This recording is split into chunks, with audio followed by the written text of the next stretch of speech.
Hello नमस्कार दोस्तों, स्वागत है आपके अपने channel Sunil sir math point में। आज हम स्टार्ट करने वाले हैं हाई स्कूल का जो एनसीईआरटी का गणित है उसका पूरा सॉल्यूशन आपको देंगे। इसमें 15 चैप्टर हैं। प्रत्येक चैप्टर में जितनी एक्सरसाइज हैं उनका पूरा सॉल्यूशन आपको बताएंगे। प्रत्येक एक्सरसाइज से प्रत्येक क्वेश्चन कराया जाएगा। ये जो हम स्टार्ट करने वाले हैं पहले चैप्टर से। पहला चैप्टर है आपका रियल नंबर्स, और हिंदी में इसको बोलते हैं वास्तविक संख्या। पहला चैप्टर आपका दे रखा है रियल नंबर दूसरा है, और इसको हिंदी में बोलते हैं वास्तविक संख्या। तो सबसे पहले देखना है कि वास्तविक संख्याएं होती क्या है, वास्तविक संख्याएं किसे कहते हैं, इसके बारे में पहले सीखेंगे। तो वास्तविक संख्या देखो ये होती है, वास्तविक संख्याएं परमेय और अपरमेय संख्याओं से मिलकर बनी होती हैं। वे संख्याएं जिसमें परमेय और अपरमेय संख्याएं दोनों होती हैं वो क्या कहलाती हैं, आपकी वास्तविक संख्याएं कहलाती हैं। इसके बारे में मैंने एक वीडियो पहले भी डाल रखा है कि संख्याओं को कितने भागों में बांटा गया है। सम संख्या, विषम संख्या, भाज्य संख्या, प्राकृतिक संख्या, पूर्ण संख्या, ये सारी जो संख्याओं के बारे में नॉलेज है पहले मैं वीडियो डाल चुका हूँ। लेकिन तब भी मैंने वास्तविक संख्याओं के बारे में आपको बता दी कि वास्तविक संख्या वे संख्याएं होती हैं जिसमें परिमेय और अपरिमेय दोनों होती हैं। परिमेय संख्याएं आपको पता होगा कि P/Q के फॉर्म में होती हैं। परिमेय संख्याएं जो होती हैं वो P/Q के फॉर्म में होती हैं, P/Q के, और ये P/Q के फॉर्म में नहीं होती हैं। ये P/Q के फॉर्म में नहीं होती हैं। √3 हो, √2 हो, √5 हो, इस टाइप से होती हैं यह परिमेय संख्या।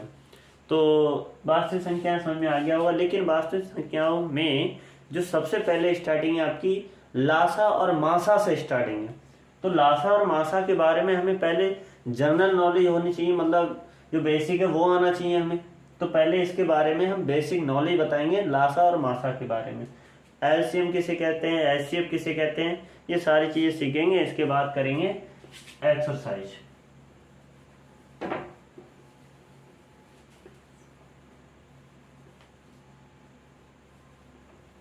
तो देखें एचसीएफ किसे कहते हैं और एलसीएम किसे कहते हैं। सबसे पहले होता है एलसीएम एंड एचसीएफ। एलसीएम को क्या कहते हैं और एचसीएफ को क्या कहते हैं। पहले तो एलसीएम और एचसीएफ की फुल फॉर्म देखो। एलसीएम की फुल फॉर्म क्या होती है, एल से होता है लोएस्ट, और सी से होता है कॉमन, और एम से होता है आपका मल्टीपल। ये तो हो गया। अच्छा, इसकी हिंदी देखें। इसकी हिंदी होती है लघुत्तम समाप, लघुत्तम समाप अपवर्तक। इसका मतलब हुआ, इसको अगर जोड़ के लिखा हमने, इसको जोड़ के लिखेंगे लघुत्तम समापवर्तक। हिंदी में कहते हैं इसको लघुत्तम समापवर्तक, और इसको शॉर्ट में लिखते हैं लासा पा, ये लिखते हैं इसको। तो ये समझ में आ गया होगा कि लोएस्ट कॉमन मल्टीपल जो होता है आपको हिंदी में क्या कहलाता है, लघुत्तम समाप अपवर्तक। यहाँ पर लघुत्तम समापवर्तक अर्थात शॉर्टकट में लिखते हैं इसके लासा पा। हम लासा निकालना तो आता है, लेकिन ये नहीं पता कि इनकी लोएस्ट मतलब इसकी एलसीएम की फुल फॉर्म क्या होती है, या हिंदी में इसकी फुल फॉर्म क्या होती है, हिंदी में क्या बोलते हैं इसको। कुछ बच्चे जानते हैं, कुछ बच्चे ऐसे होते हैं नहीं जानते हैं। तो उसके बारे में हमें ये पता होना चाहिए कि लासा और मासा हम पढ़ रहे हैं तो उसकी फुल फॉर्म क्या है, कि एचसीएफ की फुल फॉर्म क्या है। तो ये लघुत्तम समापवर्तक कहलाता है। ऐसे देखें एचसीएफ का देखें। एचसीएफ का होता है, एच से होता है आपका हाईएस्ट, सी से होता है आपका कॉमन, और एफ से होता है आपका फैक्टर। तो ये समझिएगा होंगे। एच से होता है आपका हाईएस्ट, सी से होता है कॉमन, और एफ से होता है फैक्टर। अब इसका बनता है आपका महत्तम समाप अपवर्तक, या गुणनखंड भी लिख सकते हैं इसको। तो ये बनता है महत्तम समापवर्तक, समापवर्तक, और इसको लिखते हैं मा सा पा। तो समझ में आ गया हो गया कि एलसीएम किसे कहते हैं और एचसीएफ किसे कहते हैं। एलसीएम लोएस्ट कॉमन मल्टीपल होता है, हिंदी में लघुत्तम समापवर्तक कहते हैं, और सीधा अगर पूरा नाम इसका लिखें तो लघुत्तम समापवर्तक, और शॉर्ट में इसको लिखें तो ला सा पा बोलते हैं। ऐसे इसको देखो, एचसीएफ क्या होता है, हाईएस्ट कॉमन फैक्टर, महत्तम समापवर्तक, यहाँ पर आया महत्तम समापवर्तक, और शॉर्टकट में इसको बोलते हैं मासा पा। अब इसको निकालते कैसे हैं, लासा कैसे ज्ञात करते हैं और मासा कैसे ज्ञात करते हैं, ये सिखाते हैं। लासा और मासा कैसे ज्ञात करते हैं इसके बारे में सबसे पहले सीखेंगे हम लासा। एलसीएम, एलसीएम को ज्ञात करने की विधि, कितनी विधियों से हम एलसीएम ज्ञात कर सकते हैं। तो मैंने बताया, देखो सबसे पहला चैप्टर आपका रियल नंबर है, और वास्तविक संख्याओं में सबसे पहले स्टार्टिंग है आपकी लासा और मासा की। तो हम क्यों ना पहले लासा और मासा सीख लें, बेसिक कॉन्सेप्ट। तो देखो, लासा ज्ञात करने की दो विधियां होती हैं। नंबर एक विधि है आपकी, नंबर एक विधि है गुणनखंड विधि, गुणनखंड विधि, और नंबर दो विधि है आपकी भाग विधि। ये लासा ज्ञात कैसे करते हैं वो बता रहे हैं। तो जैसे हमने कोई एक एग्जाम्पल लेते हैं, एग्जाम्पल हम लेंगे आपका, जैसे 16 है और 24, ये दो संख्या हम लेंगे, और इनका पहले हम गुणनखंड विधि से लासा निकालेंगे, फिर भाग विधि से। तो पहले गुणनखंड विधि देखें, गुणनखंड विधि कैसे निकालते हैं गुणनखंड विधि से, ये देखो 16 दे रखा है आपका, तो 16 के करेंगे फैक्टर, 2 से काटेंगे, 2 अट्ठे 16, 2 चौक 8, 2 दूनी 4, 2 एकम 2, ऐसे ही 16 के फैक्टर कर लो, वो 24 के, 2 एकम 2, 2 दूनी 4, 2 छंग 12, 2 तीन 6, और 3 एकम 3। अब जो इसके फैक्टर हुए हैं, तो 16 को लिखेंगे बराबर, देखो क्या बार लिखा है, 2 गुणा 2 गुणा 2 गुणा 4, 2 गुणा 2 गुणा 2 गुणा 2। 24 को लिखेंगे, 24 बराबर लिखेंगे 2 गुणा 2 गुणा 2 गुणा 3, 2 गुणा 2 गुणा 2 गुणा 3। अब इसका जब हम लासा निकालेंगे तो कैसे निकालेंगे, सबसे पहले ध्यान रखना ये होता है, इसमें जो कॉमन है पहले वो लिखते हैं। अब कॉमन ये देखना है कि इसमें पहले ये 2 कॉमन है तो 2 लिख दिया, ये 2 कॉमन है तो 2 ये लिख दिया, ये 2 कॉमन है तो 2 ये लिख दिया। 3 बार 2 कॉमन है, लेकिन अब इसमें देखना है 2, इसमें देखना है 2 है लेकिन इसमें नहीं है, तो ये लिखा जाएगा। अब 3 इसमें है लेकिन इसमें नहीं है, तो ये लिखा जाएगा। जो कॉमन है वो तो लिखे ही जाते हैं, और जो कॉमन नहीं है वो भी लिखे जाते हैं। अब इनकी मल्टीप्लाई कर लेंगे, 2 दूनी 4 दूनी 8 दूनी 16 3 48। तो ये तो हो गया आपका मासा, वो लासा।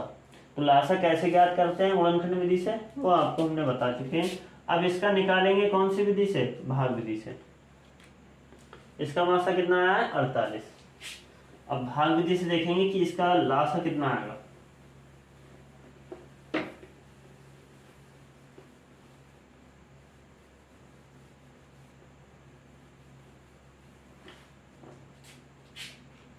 इसका भाग विधि से, भाग विधि से देखो कैसे निकालेंगे, कितना है 16 और 24। तो भाग विधि से देखेंगे 16 और 24 का क्या करते हैं, भाग विधि में सबसे पहले एक साथ दोनों संख्याओं को लिखते हैं, फिर 2 से काटेंगे।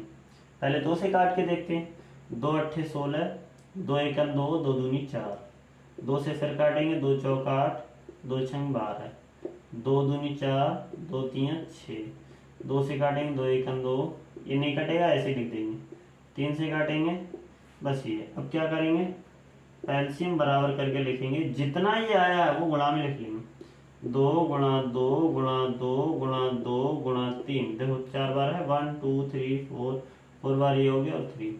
अब इनकी गुणा कर लो, 2 दूनी 4 दूनी 8 दूनी 16, 3 कितना हो गया 48। अब आप ये देखें कि जो आया था गुणनखंड विधि से वही आया है भाग विधि से। तो लासा ज्ञात करने की दो विधियां होती हैं। सबसे पहली विधि होती है आपकी गुणनखंड विधि, दूसरी होती है आपकी भाग विधि। तो भाग विधि अधिकतर बच्चे भाग विधि से ज्यादा सॉल्व करना चाहते हैं, लेकिन हमने वो इसलिए बताई कि वो विधि आनी चाहिए, हमें उसको भी सीखना जरूरी है।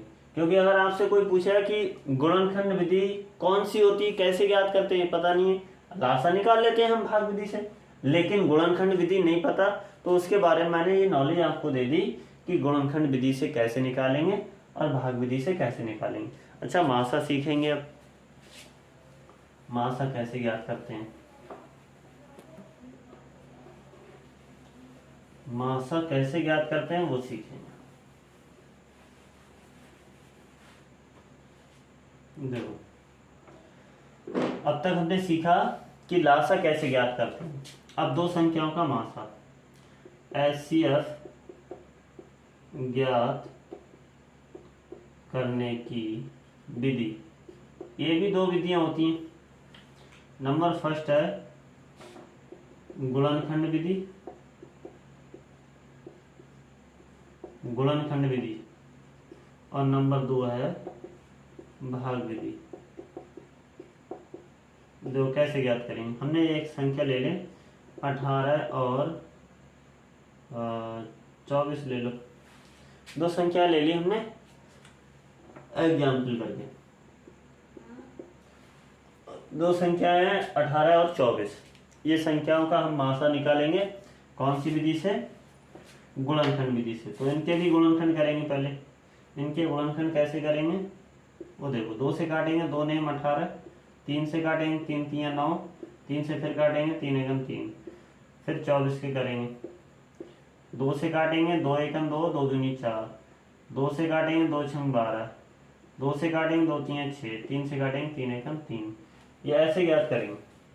अब क्या करना है, सबसे मेन बात यहाँ पर 18 जो दे रखा है उसको लिखेंगे 2 गुणा 3 गुणा 3, 24 को लिखेंगे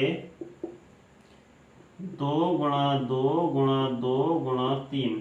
अब एचसीएफ जो ज्ञात करते हैं गुणनखंड विधि से, बहुत ध्यान से देखना, गुणनखंड जो ज्ञात करेंगे उसकी क्या विधि होती है, मतलब गुणनखंड विधि से कैसे निकालते हैं।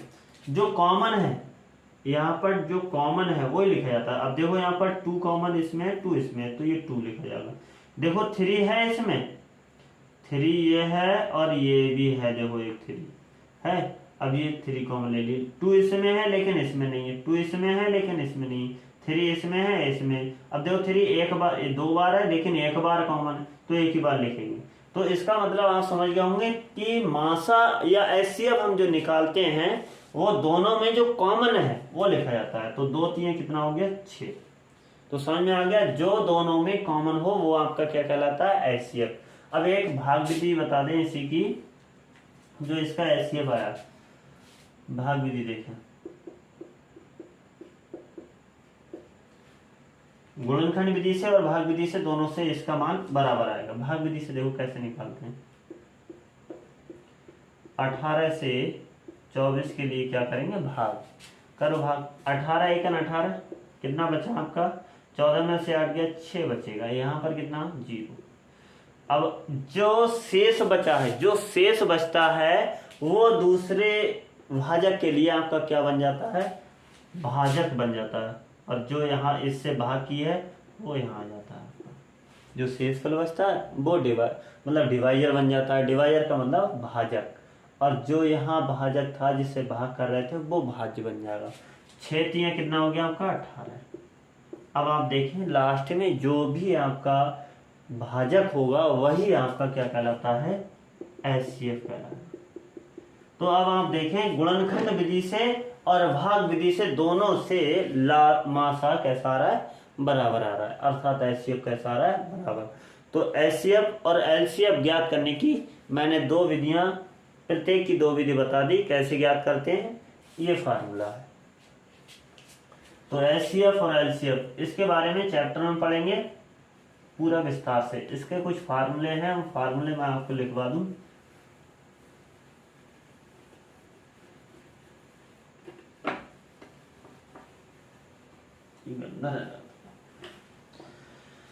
हाँ, इसका सूत्र होता है पहली संख्या गुणा दूसरी संख्या। पहली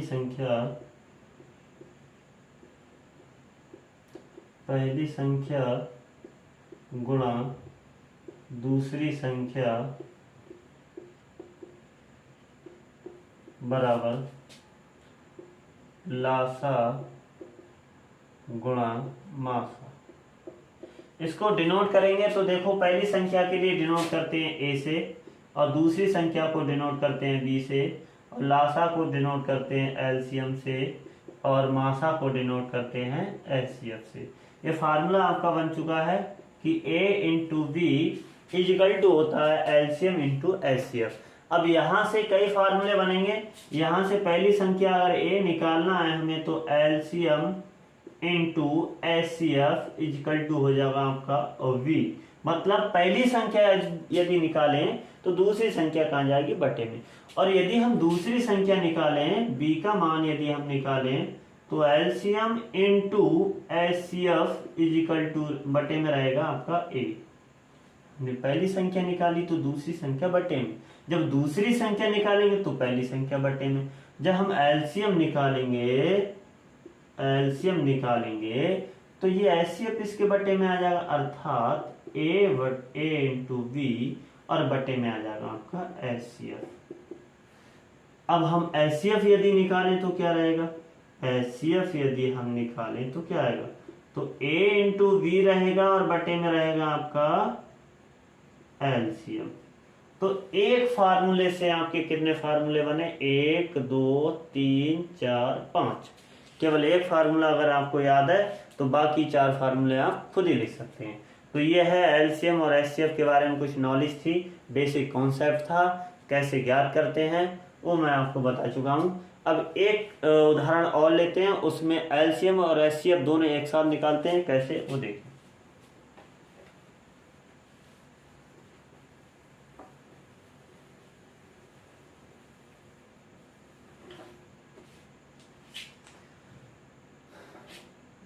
यहां दे रखा है आपका